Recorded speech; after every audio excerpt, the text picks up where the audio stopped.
Good evening, good evening, good evening. Highpoint Christian Tabernacle family, saints and friends. Welcome to Wednesday night service with the Vincent family. It's the point of view, a conversation with the Vincent family, a Father's Day edition. We are here with the founder of Highpoint Christian Tabernacle himself, Apostle Thomas Harrison Vincent. He's not only our spiritual father, but he is our natural father. And we love him so very much. Make sure that you hit your share buttons. We're on tonight. You can find us on Facebook. You can find us on our YouTube channel, HCT Make sure you hit your share buttons and invite someone to tune into the broadcast tonight. Again, we're here with the apostle himself, Apostle Thomas Harrison Vincent. How you doing, Dad? We're doing fine tonight. How are you doing? I'm doing good. You got your 6 daughters on here with you tonight. How you feel? Well, praise the Lord for my 6. But we are just coming out of celebrating Father's Day. We want to wish every father out there a happy Father's Day. We hope that your families made you feel loved and appreciated. But again, we're here with our Father tonight, and we're going to take some time to ask him some questions and just share back and forth with him on tonight. So we're looking forward to the broadcast, and we hope that you all will enjoy it. So how you doing, sisters? Great. Good. Oh. Good to see everybody tonight. We have everybody on, the eldest of the family, Elder Lisa Harper, Minister Katina Harris, Minister Toya Vincent, Sister Sasha Creamer, Minister Shelley Bullock. So good to have all of you on tonight. So again, we're here to share. We're here to ask Dad some questions and just talk to our Father on tonight. So we're going to get started. Who's up first? It's me, the baby. Praise Praise God. Daddy. So something that I wanted to know, Dad, is I know that it's important because a lot of especially young Black males grow up without their fathers being present, and your father actually passed away at a young age for you. So I wanted to know, how did growing up without a father impact your life, and how did it affect your decision making as far as when you became a father yourself? Well, Dad died. I was only 7 years old, but it left a void in my life. Mother was okay, but when Dad died, Mother had to go to work, and we didn't see Mother all the time because she had to go to work to keep a roof over our head. So no one was even there with us. Most of the time, it was just me and my older sister and my young older brother James and Robert and Stanley. So we was there alone most of the time. And most of the time when we went to school and we had different kind of parent teachers meetings and things like that, sometimes we seen other students with their mother and father. And it was kind of like an ideal thing that I thought families were supposed to be, with a mother and a father. And not seeing that, it was troubling to us. Why did God take our father at a young age? So there was many questions going up as a young man that I could not approach Mom with, because I just felt like she was of the opposite sex and maybe she didn't understand my feelings or what I was going through. Mhm. So that kind of growing up was kind of damaging. But I prayed even as a young boy that wasn't even living right, that if God ever allowed me to get grown and have my own family, that I always wanted to be there for my family and do all I could to make the family happy. Whatever it took, working 2 or 3 jobs, I wanted a family that I could take care of and be proud of. And I was so happy going to work, taking care of you all. Mm. Oh, Daddy. This is gonna be a tear fest. Yeah, you're gonna have us crying. I'm trying to hold it. I'm trying to hold it. You did just that too. You did just that. No, it was a life experience that I never wanted anyone, especially when I went through this, that didn't want anyone to have to experience what we experienced. The only time we've seen families like ourselves is when mom got saved and we went to the church. And when we went to the church, there was a lot of women like my mother that didn't have husbands that brought all their kids to church. And that's when it became something like family to us because we weren't the only family that didn't have a father. It was several people in our church. Their mothers just brought all the children, but there was no fathers. And so we felt more comfortable when mom finally got saved. It's the first time we've seen that many people come to a Pentecostal church that we was introduced to, that mothers brought all the children to church. That way, that gave us a comfort, I guess, because before then, just going to school, we didn't see that. We just seen mothers and fathers coming to support their children. Mhm. Okay. And Dad, we know that you love us. Yes. We are your daughters, we are your girls, and we know that you love us. But we also want you to be honest with us. Did you want a son? Were you disappointed at all in having 6 girls? No, not just after the first couple of you. When you and Lisa came, I was expecting a boy, and the disappointment came was your mother. We had already picked out a name. I think it was called him David Dwayne. It was going to be our first boy. So we thought Lisa was going to be David Dwayne. And so that was our first disappointment. Then when you came, we said, you have to be this one then. Then here comes Tony. So I just came to the conclusion, God, whatever you want to give me, I'll be okay with it.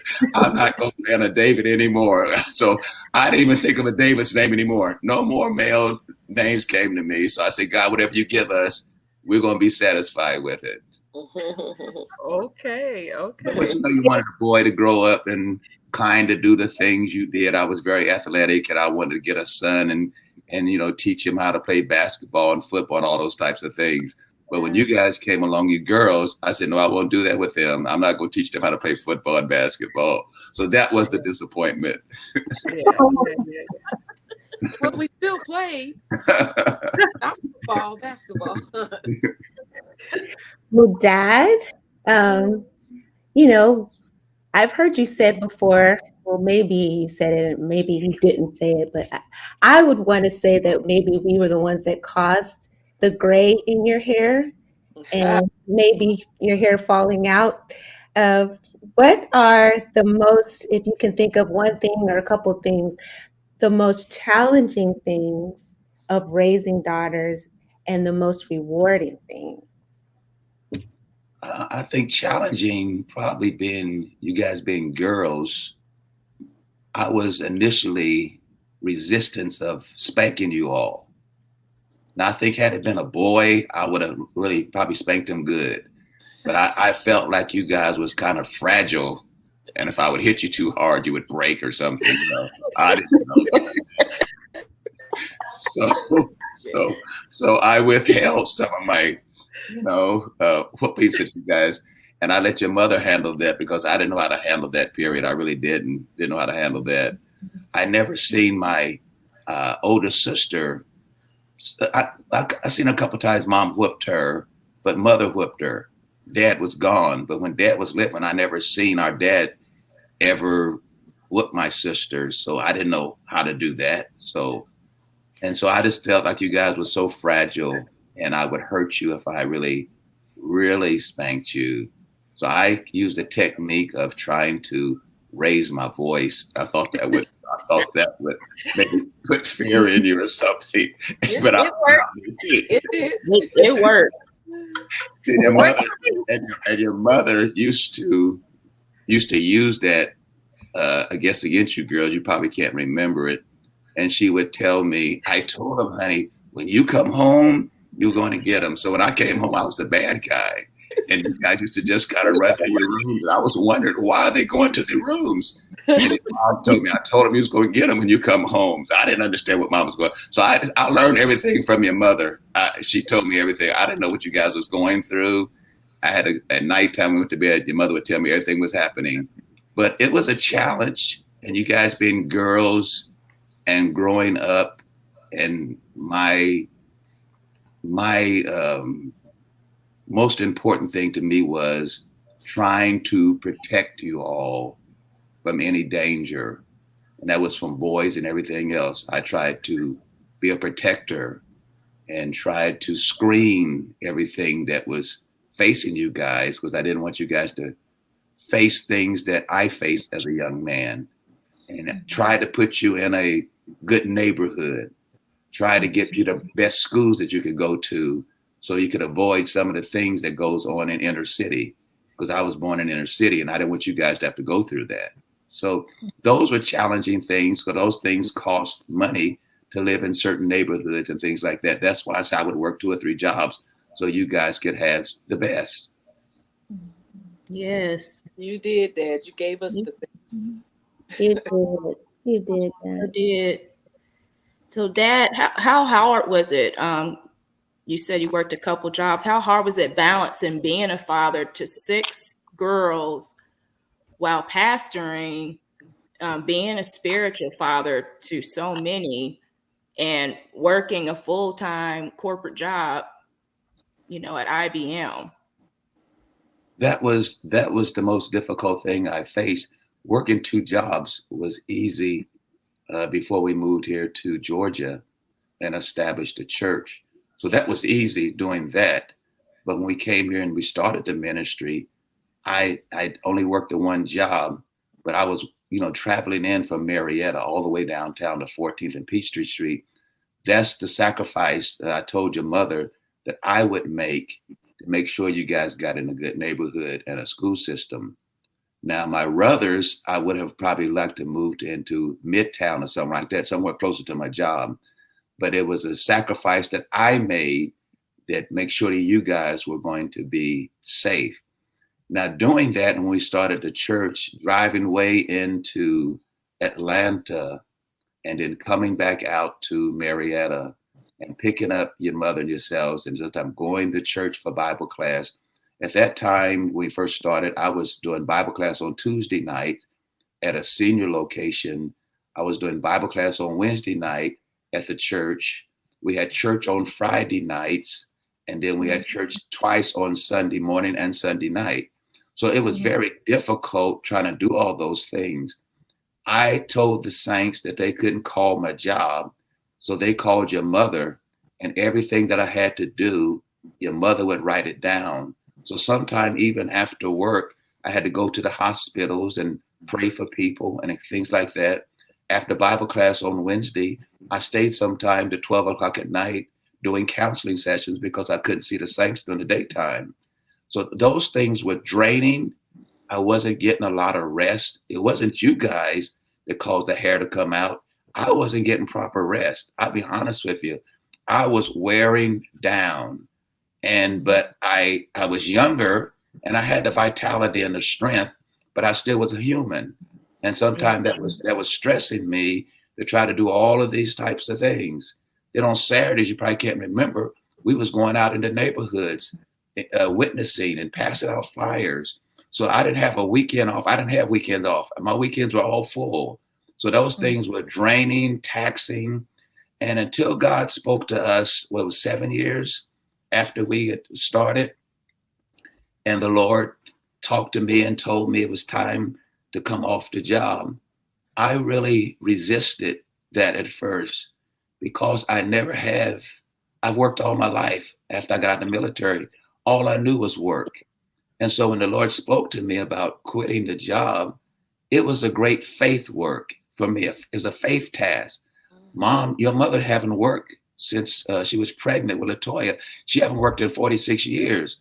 So all the responsibility was on your father, everything. So I couldn't see leaving IBM after being there for 23 years and walking away and that paycheck and all the other security things I received there, insurance and et cetera.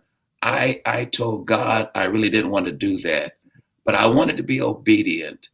And the only reason I left is because I wanted confirmation. God had already spoke to me and told me that I was going to have to leave to be able to serve his people. And so we went to church one Wednesday night, and you all probably remember this. And we was in service, and I think they was having praise team going on, praise rehearsing. We had testimony service and things like that. And Mother Shaw got up and went around, and she just started prophesying to the house.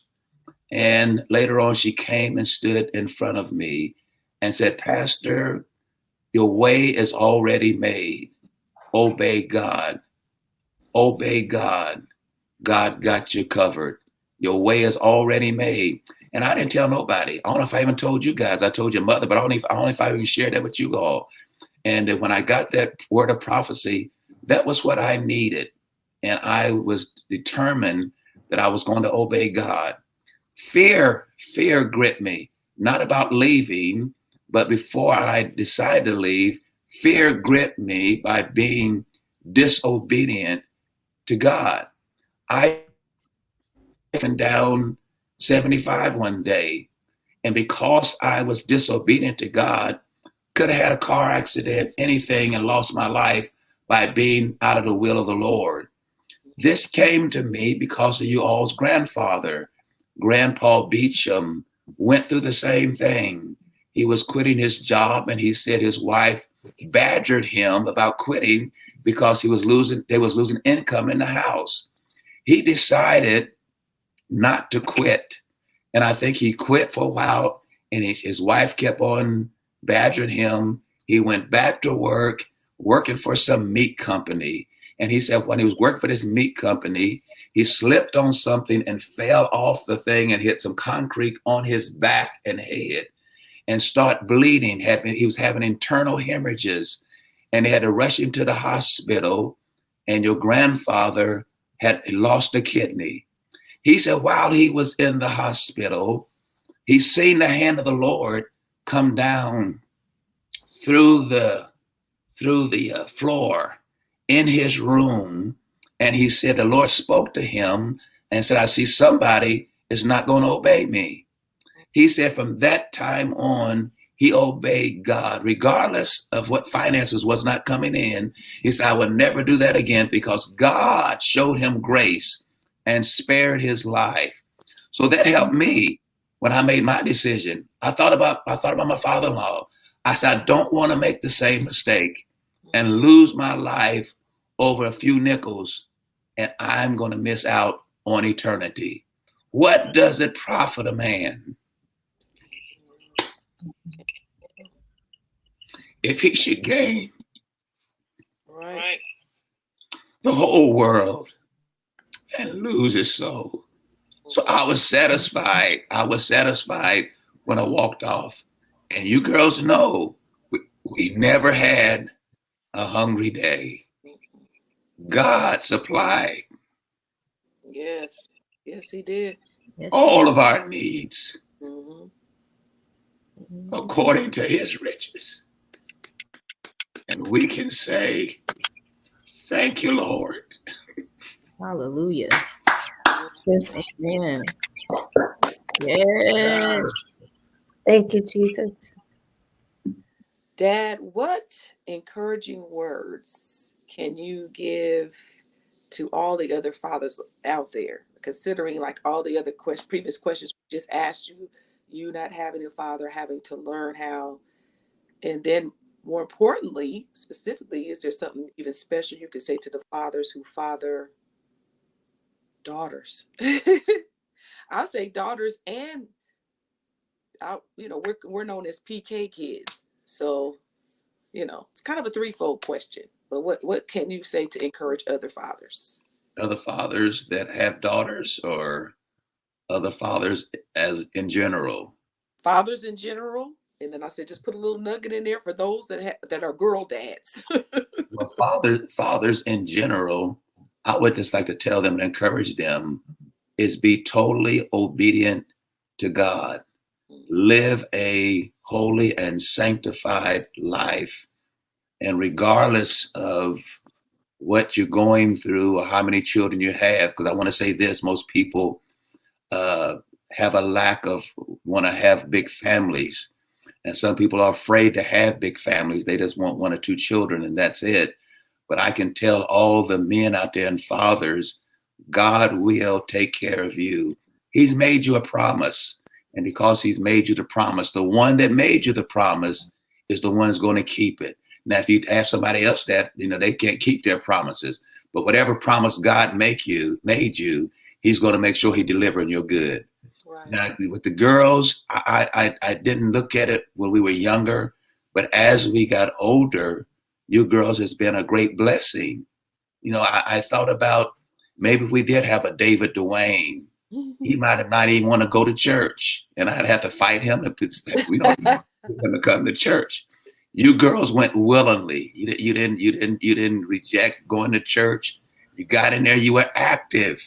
Everything we started the church, you cleaned the church with us. You did all those things in the church. You're in the choir. You're the first choir, and all those things. Maybe a boy, a couple of boys would have rejected doing that. So you guys has been a great blessing to me and your wife in the ministry, and you're still being a blessing to the ministry. I really appreciate it.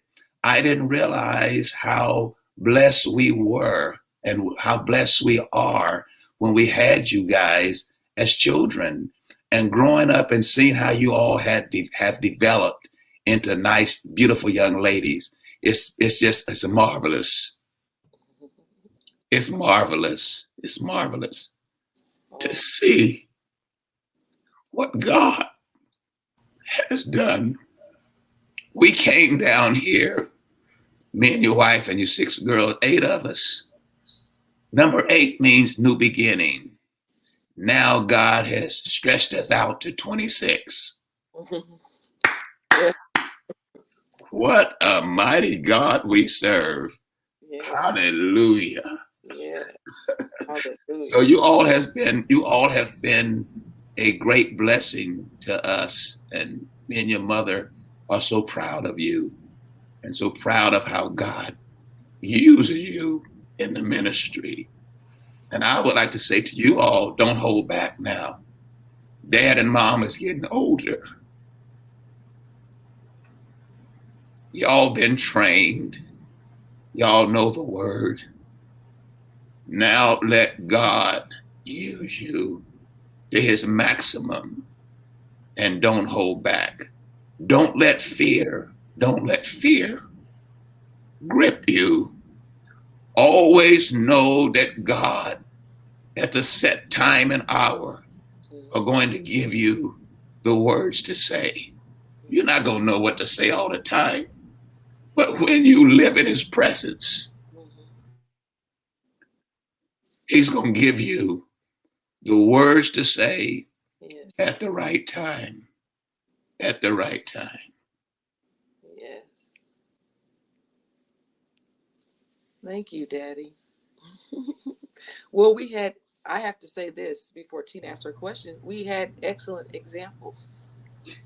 And had it not been, you talked about how we were the first and everything, but we were being trained even when we were at Apostle Beecham's church, our grandfather, especially BT and Tony. We were being trained on, serving early. We served on the junior usher board. We sang in mom's choir. We sang in the youth choir. We helped grandma clean the church. but we watched you and mom over the years serve. And so that's just been instilled in us. So, you know, you guys were just excellent examples for us. Well, you That's see, why you we see, just hung we had good examples ourselves. See, when we was in Ohio, our together. pastors back there and her husband, them, they were all great examples. And we gleaned from that. We had 8 years there, and we gleaned all we could from that ministry. Then going back to Colorado, getting under your grandfather and your grandmother, we kept gleaning there, knowing how to serve. We served in that ministry all the time we were there. God, that was the plan of God. God was setting us up for coming to Georgia one day. Right. So he had to train us in Ohio, train us in Colorado for what we had to do here in Georgia. It was all the plan and the will of God. Yeah.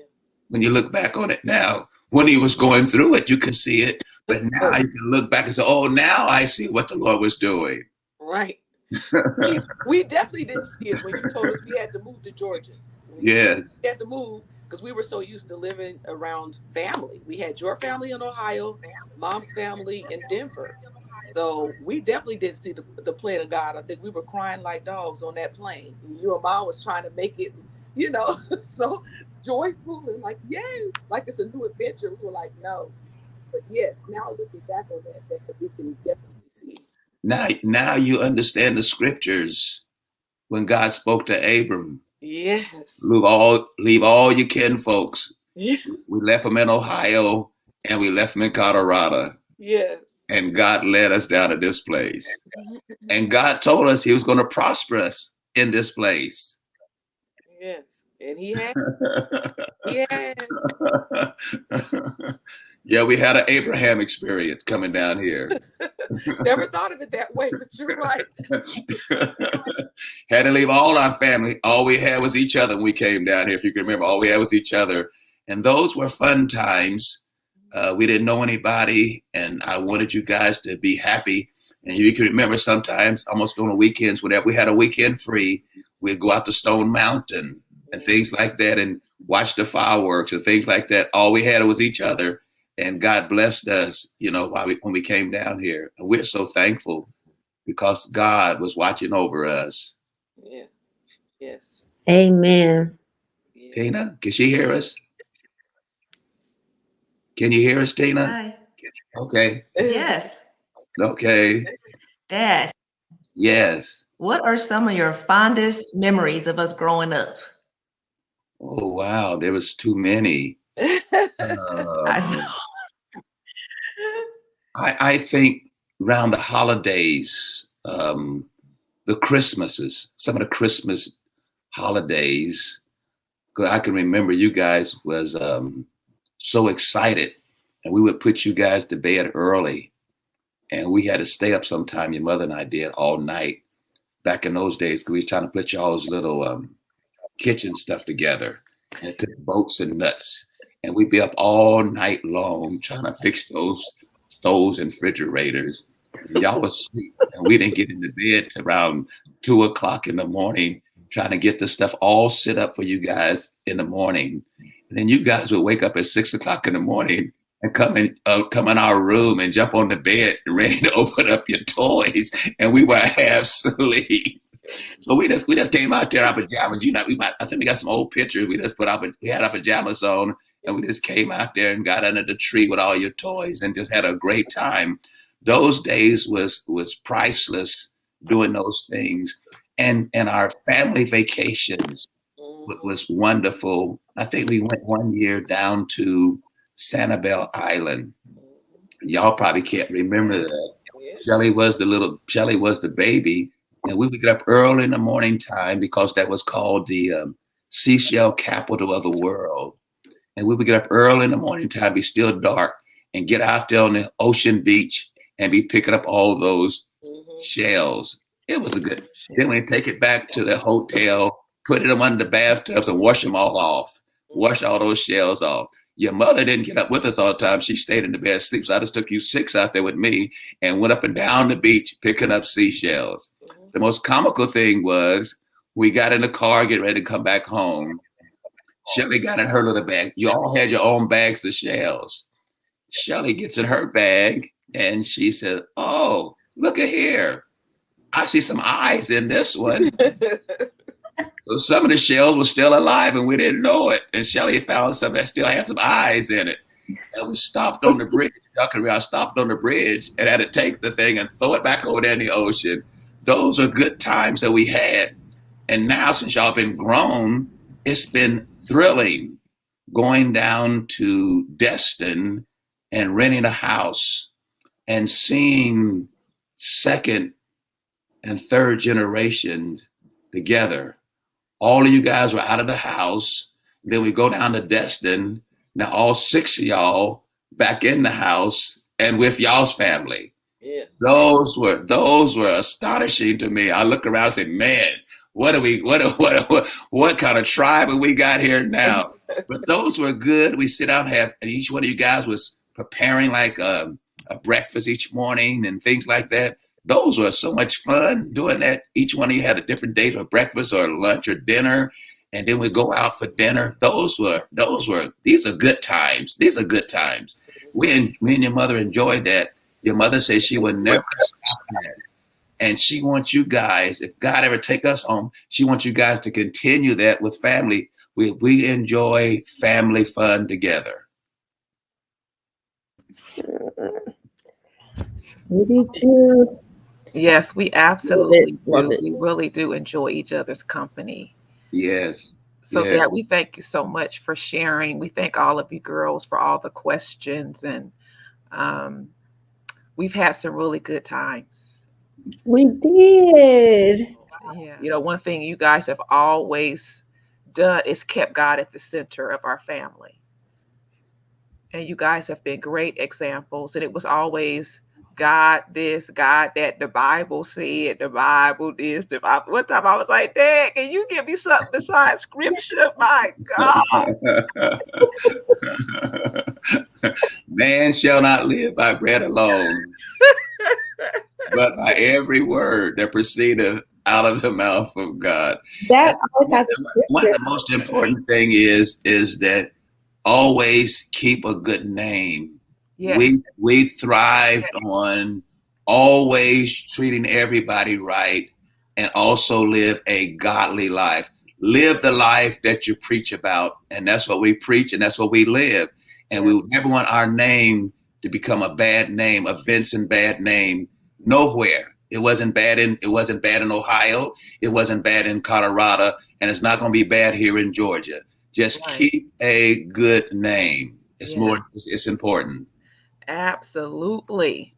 One's character and integrity is important. Yes. So we're going to switch gears just a little bit. We want to share with you, Dad, and with our viewing audience some of our fondest and favorite memories with you. Okay. So I'm going to start with Lisa, the oldest, and we'll just go around the circle. Like Dad said, it's so many good memories. But when he was talking about spanking, I have to talk about that one. Because Daddy, look, Tony's rolling her eyes. Tony's rolling her eyes because she already know what I'm about to say. But when Daddy was talking about spanking, yes, Saints, he did not like to spank his girls, but he had to follow through. And if he said something, he meant what he said. And I remember Daddy bought us, me and Tony and Tina, we had new church shoes. Brand new church shoes up there at the church in Oxford, and it had snowed. And so Daddy knew after church we would always run around and play with our friends. And so sure enough, after church was over, Tony and I went outside, and I was like, "Daddy said don't play in this. It would, don't go in the snow with our shoes." But we couldn't resist. I think we started playing tag or doing something, probably with the Hurstons. I don't even know. But we were running around, and Daddy came out and caught us running around in our brand new church shoes in that snow. So it was a long ride home because he said, "I told you not to get in that snow with them shoes. So when you get home, You gonna get it. And I was like, oh no. But within myself, I knew Daddy didn't spank hard, so I was like, yeah, okay, we are gonna get it. But when we got home, he did follow through with his word, and like he said, he just did light taps. But for some reason, Tony just thought it was just the worst thing. I think her feelings was just hurt, Daddy. And I know the whooping wasn't hard, but Tony's feelings was just so hurt. And she just kept crying. And I'm like, Tony, it's over. And she, her voice was always so low. And I'm like, if you don't stop crying, Daddy's going to come back in here and spank us again. But that's one of my fondest memories. Them church shoes, them shiny black patent leather, like Mary Jane type church shoes. And we was disobedient. Yes, we were. Tina, I think it was me and Tony. I don't remember Tina getting in trouble. She might have been in there, but I know me and Tony got it. We absolutely did. No, I think Tina was still. She was still too young. Still young then. She went out there with you guys then at that time. Yeah, I remember that. Like I was out there. Were you out there too? Well, you didn't get no whooping then, did you? Oh, Tina didn't get it because she was the baby at the time, so she probably skid out. But me and Tony got it. Okay. I was always tender-hearted, saints. I guess if Tina didn't get one, we have to, make that up, I guess. You made up for it when she got old. Tina, you got a memory? It's not necessarily like, my memory is just like personal memory of Dad doing something for me personally. And it was just like, because he always goes through Mom. So he's like, your mom will do something, like Mom would do something for us or something like that. But this particular time, it was my birthday. And Dad actually went out and purchased a gift on his own. He bought it himself. And it was a gold heart locket necklace. And that meant so much to me. It stood out to me. Even to this day. And I still have my locket, Dad. But it just stood out to me as a memorable thing because you actually took the time out to go pick this out yourself. And it meant so much to me, even during that time. I love you, Dad. I love you too. Yeah, it was hard for me buying girl things. That's why I was at even today buying things for your mother. It's hard for me to buy clothes and stuff. So what I normally do, I ask Latoya and Sasha. I call them if I'm at the store for her birthday or something like that. I call them, Sasha, Toya, what do you think your mother would like? What kind of cologne is she like? I don't know what to pick out, so I just try to do my best. Because when I used to do all 6 of you sometime for special days, I wouldn't tell you sometime. I would go on Macy's and just buy all 6 of y'all something. But I just get all 6. I just mix up the cologne and stuff and just buy all 6 of you something and come out the store with all those bags. But I'm learning. It's hard now, being 77, and I'm just learning at 77. Isn't that amazing? No, Dad, you've been holding it down for some years with this kid. That's right. He has, Lisa. Yes. Toya? Oh my God, my fondest memory, and like you guys said, there's so many. But I remember one year, Sasha put on one of her wonderful fashion shows at the church. And Dad and Mom are very background people. They don't like being in the forefront. And so Sasha just begged Dad, please, close out the show. And I think he was hesitant about doing it. He didn't want to do it. And he finally agreed. And I'm telling you, when he came out from behind that curtain, oh my God, just the crowd noise. Everybody just went crazy. But I think I screamed, I cried. I was like, oh my God. I knew that wasn't him. And I knew it was uncomfortable. Yes, but then once that got out there and the crowd was pepping him up, he started doing his little moves, and I was like, "Yeah, you were off the chain."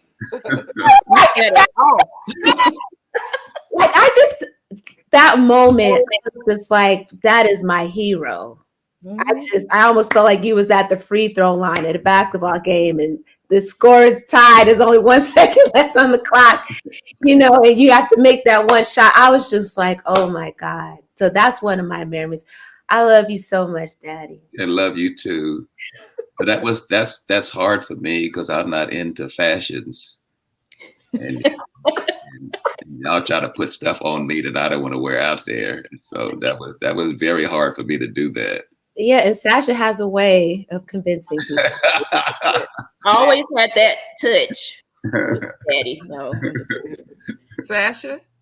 I have so many. I guess we'll do this again because I can share others at another time. But one of my favorite memories is when Dad he surprised me, Latoya, and Shelly with a sound system to practice.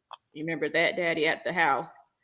It was like a monitor, maybe 4 mics, and a speaker, and we could play our tracks on it and rehearse. So that touched me because he believed in us, and in the gifts God gave us.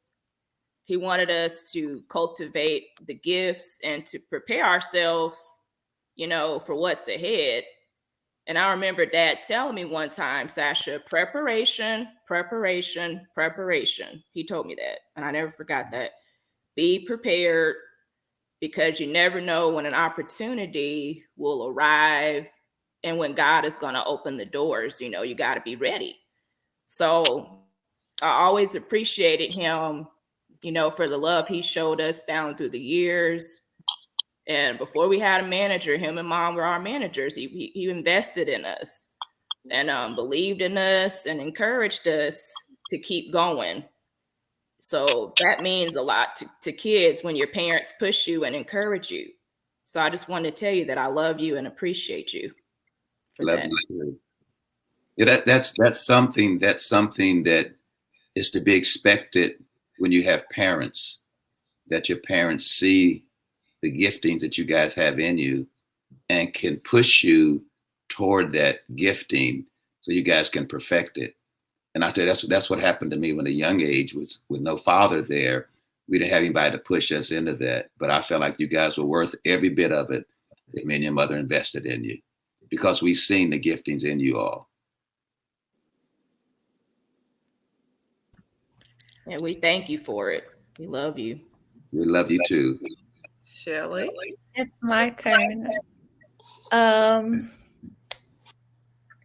for the bulk of my life, you guys were pastoring. So I felt like I didn't get a lot of like one-on-one time with Daddy, like I wanted to. Um, so Dad actually talked about some of my favorite memories because I was going to talk about getting to go out in the morning with you to pick up the seashells and stuff like that. Those were some of my favorite memories. And another one I had was when we had to do a photo shoot.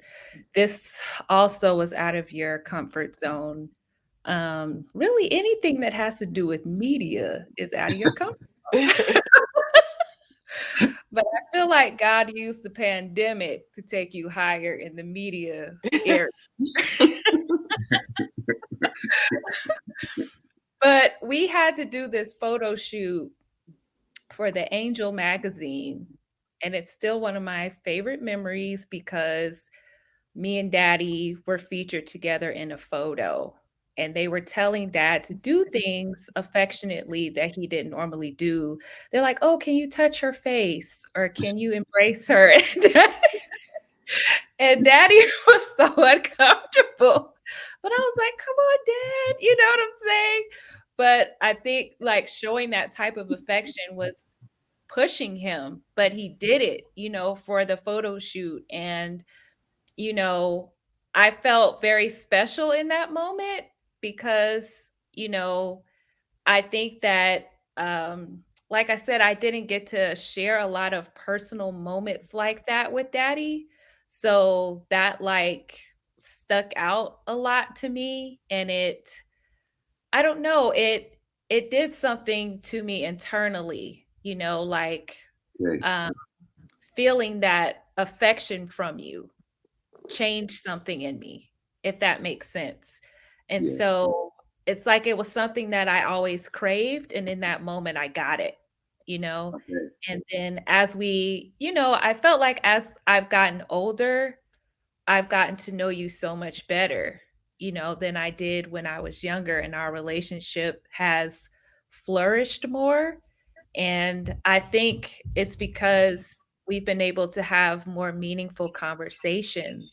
And I just want you to know that I value every talk that we've had, every piece of meaningful information you've given me, every scripture. And yes, there was a lot of scriptures, but I value that, because the older I've gotten, the more that I see not everybody grows up with that. They don't grow up with a biblical foundation that they can stand on, and they don't grow up having a faith that they can run to. So I just thank God for everything you've instilled in us. And I thank God for the growth that I've seen even in you, as far as telling us how you feel and showing your emotions and your affection towards us. And, I just really appreciate God, and I really appreciate you, Daddy. I love you. Love you too. No, I guess I need to apologize to the younger ones. I think Lisa and Tony and Tina. I think Lisa was 14 when we moved down here. I think 14, Yeah. and Tony was right behind her, and then Tina. So you was old enough, and you did a lot of work in Denver with your grandmother and etc. Where Shelly was only 4 years old when we moved down here. Sasha was only 6. So you guys, I felt like I didn't really have a lot of time to spend with you younger ones because I was so busy with the new job, transferring down here. And I do sometimes look back at that and say, I didn't spend enough quality time with you guys, the younger ones, when we moved to Georgia. And it was hard trying to do what I was doing and being there for you at all times. I think the only time that I had some quality time with Shelly was when we moved to Regency Lake, Yeah. and she had to go to the same school, Lassiter. So I think when I left the job, I had sometime in the morning time, I got a chance to take her to school. Yeah. And I'd only take her to school, but I would pick her up after school sometime and take her to, I think it was Jennings Music Shop or something other, and she was taking piano lessons. So we got a chance to spend some time doing that once I left IBM. But before then, I just didn't have the time to do it. But after I left IBM, we did have some times together of driving her to school and then picking her up and taking her to music lessons. We had some quiet, some individual time then. But before then, I must admit that I was just too busy and didn't have the time to put into the last three. The older three, I think they got a lot of my time, but the younger three didn't get my time as much as the older three did. So I want to apologize that Daddy was just too busy at that time to give you all the attention that you all needed. You don't have to apologize, Daddy. But you all turned out well. I can say that your mother did a good job with y'all. And she was supposed to, while Daddy was working, she was supposed to guide the house. That's her responsibility. And she did a good job guiding y'all while Daddy was at work. She did a really fantastic job, your mother did. So we need to give her a hand clap. Yes. Yeah, that was what I was gonna say. Kudos to Mom, because even though you were busy, she would bring us to your job. We would go to a park or go somewhere and have lunch. Like, she always made sure that somewhere we would get that quality time. And then every summer, you took off for vacation. So we always had that summer vacation with you. So, kudos to Mom on that. But I appreciate that was balance. That was some balance. You still made sure you carved out some time, even though you were extremely busy. Yes. Yeah, we did that in Colorado. I think it was the younger ones that was not in school. I think after you older ones, you and Tony and Tina, I think, was in school. And mom would take the younger one sometime and bring you to my job, and she would pick me up, and we'd go out to the park and have picnics with the younger ones. But I think Tina, Tony, and Lisa was all in school, I think, at the time in Denver.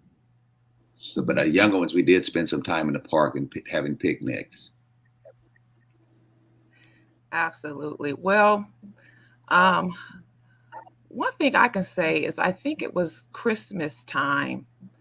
Uh, we were all at the house together, and we caught footage of Dad on the floor playing with the grands and great grands, if you can remember that. That was And just yeah, this past Christmas, and we all came to the house and had dinner, and then we went to Akio's basketball game, and Yeah. then I think it was when we came back and were opening gifts and stuff like that. Dad was playing with some of the grands and great grands on the floor, and some of us posted that footage, and we got some comments about how fun that was, and how wonderful that was that you were on the ground doing that with your grandkids. And so my response to that is, you always did that. That is some of our fondest memories, I think, as a child, as you coming in the room playing the boogeyman, or tickling us, or chasing us around, or you know mm-hmm. you did that for us as kids. You Yes, played with us, you and sure. all the coming home from work, or whether it was a Saturday, you know, you always spent time with us as kids playing those little games. And so we love that.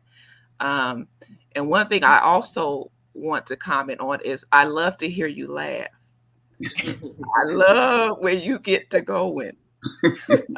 Because as Dad has gotten older, as some of us have, and we're going through these different ailments and aches and pains and all kind of stuff. One day I was at the house, and Dad and I were sitting there at the table, and we was talking about one of his procedures that he had had.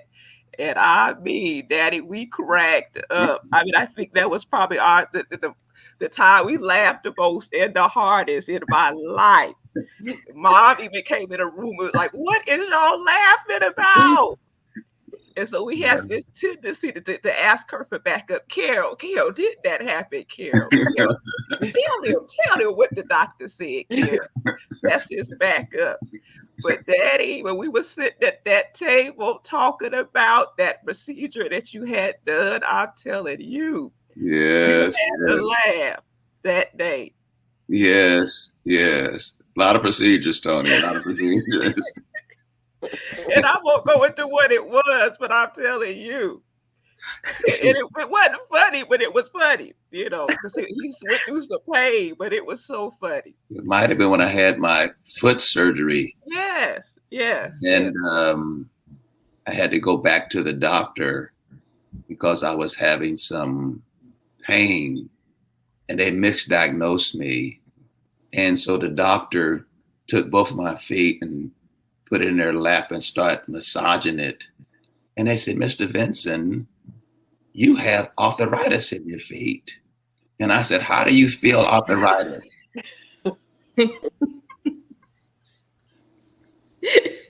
Here I am, my feet all cut up and bleeding, and sutures was in them. And you're going to feel my feet and say arthritis.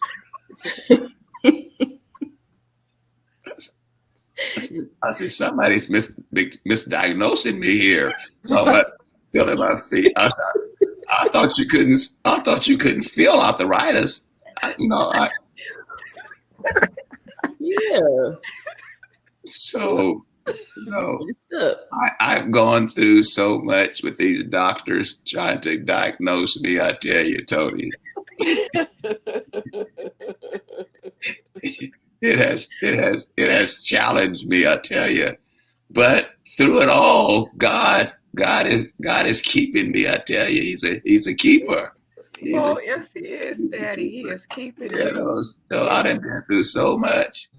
Yeah, those were bad diagnosis, Tony. Yeah, they was terrible. I We can't have go into all of them. It's been a challenge. Yes. Tony. Before we go, we have to let the saints know. I think all of us should have this memory. Daddy makes the best what? Peanut butter Peanut cookies. butter Yes. cookies The best what? When we with the was fork press. the best Kool-Aid, the best Kool-Aid, and back in the day, the best Jiffy Pop. Yep. That's Popcorn. popcorn. That was Yeah. Daddy's go-to snack if he had to babysit us. We would get peanut butter cookies, Kool-Aid, and popcorn. Yeah. I finally got my recipe back. Somebody finally mailed me a recipe, so I made a few batches already. I've been putting it off for a while here. Now I go buy the cookies now instead of making them. It's easy to go to the store and buy them now than Right. than putting them in the oven. So I enjoy going to Whole Food and buying them now. Can't beat that fork press though, Dad. Yeah, I know. I know. There's some anointing in that fork press, Bishop.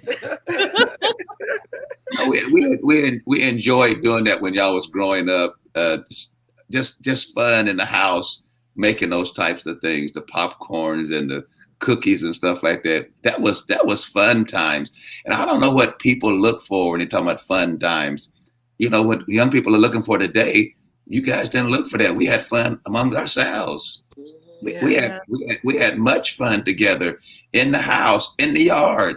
In Ohio, we used to get in our big backyard. Y'all came in that big backyard we had, and we put swing sets out there. We go out there and play in the yard.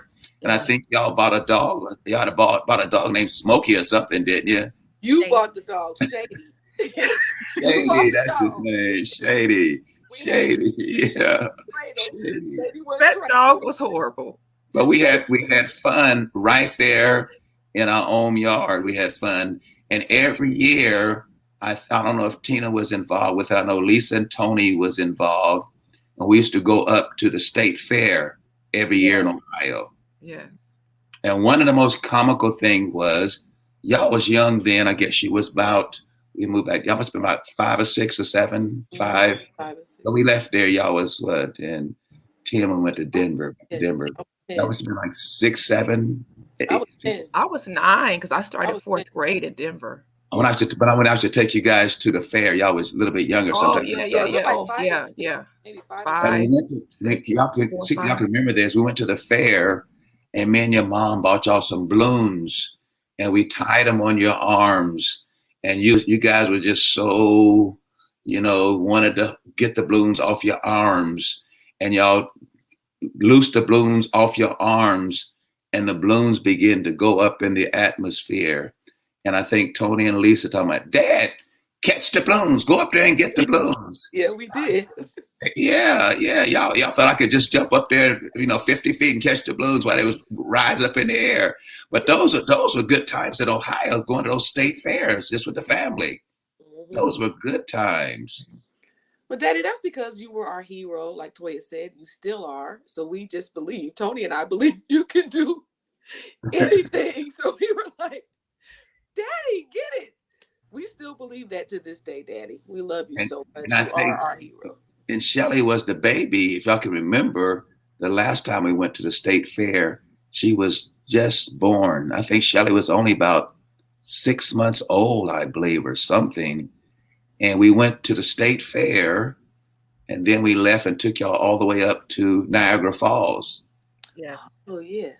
All 6 of you all, and Shelly was only like 6 months old, and I took all of you up to New York, and then we went up to Buffalo, went over into Niagara Falls, and stayed up there for a few days. And that was a good trip. Y'all was just little kids then. Y'all was little kids, and me and your mother just put y'all in that Volkswagen, had a Volkswagen bus, and drove all the way up to Niagara Falls, and we just had a great time, stayed in a hotel. And it was so comical because we had to go to a restaurant. The people looked at us kind of funny because we coming there with 6 children. And people kind of looked at us, but we had a great time when we went up to New York that time. And that was the last time I think we went up there before we actually transferred back to Colorado. And I wanted to make that trip for you guys so you guys could see that before we went back, because I wasn't sure if we'd ever get back that way to see the Niagara Falls. That was a great trip. It was. But Dad, we hope that you had a wonderful Father's Day this past Sunday. And We thank you so very much for spending this time with us. Do you have any parting words for us girls or any fathers? I know earlier you spoke to the fathers a little bit, but do you have any other parting words that you would like to leave? No, I just like to say, you girls, keep up the good work that God has given to you all and has placed in your hands. Keep up that good work and be shining lights to the rest of the people, not only just to the world, but even to the church world. Be shining lights there and be an example to all of them that you come in contact with. God, the people need you and they need to hear from you. So girt your loins up and get excited about what God is about to do in all of your lives. All of you have ministries, and our prayer is, your mother and my prayer is, that God will take you into the depths of his word, his anointing, and to his understanding, and do great things in your lives. And you'll make us happy. You'll make us happy. Not only do you make us happy, but you're making God happy. And we thank God for you. And we love you. We love you, We Daddy. love you too, Daddy. Love you. Love you, We Dad. love you. God bless all of you. God bless you too. So, saints and friends, we again want to thank you so much for tuning in to the Point of View with the Vincent family. We hope that you enjoyed Apostle and us girls and what we had to share. We hope that it was encouraging to you and your family. And again, we hope that all the fathers out there had a wonderful Father's Day. It is now giving time in the house. To those of you that want to give online, go to our website, highpointlive.org, click on the giving link, and leave of your tithe and offering there.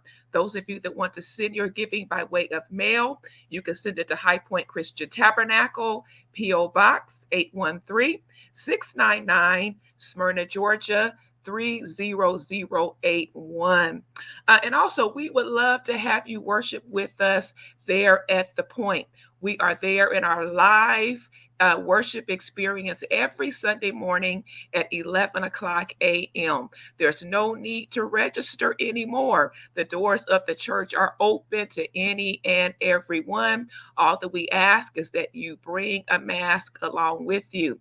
But again, you are invited to join us for service on this Sunday at 11 a.m. sharp. To all of our 2022 graduates, we will be honoring you on Sunday, June 26th. So the last and final call for all bios and pictures, get those into the front office. You can send those to tabernacleh@bellsouth.net. Again, our email address is tabernacleh@bellsouth.net. But again, this is the final call for all bios and pictures, as we will be honoring our graduates on Sunday, June 26th. Lastly, make sure that you save this date. Youth Sunday, July 17th, Youth Sunday. We're looking forward to hearing from our youth on that particular Sunday. Our guests will include Dawkins, and also Karima. Some of you may know her from the group Virtue. She sang in the group with her sisters, Virtue. So we're looking forward to having a wonderful Youth Sunday, followed by a concert. So again, that is July 17th. Make sure that you save that date on the calendar and that you are in the house. Again, that's Youth Sunday, July 17th. Concert featuring Dawkins and Karima. This is all we have time for tonight, saints and friends. We again hope that you enjoyed tonight's conversation, and we look forward to seeing you on this Sunday. God bless you and enjoy the rest of your evening.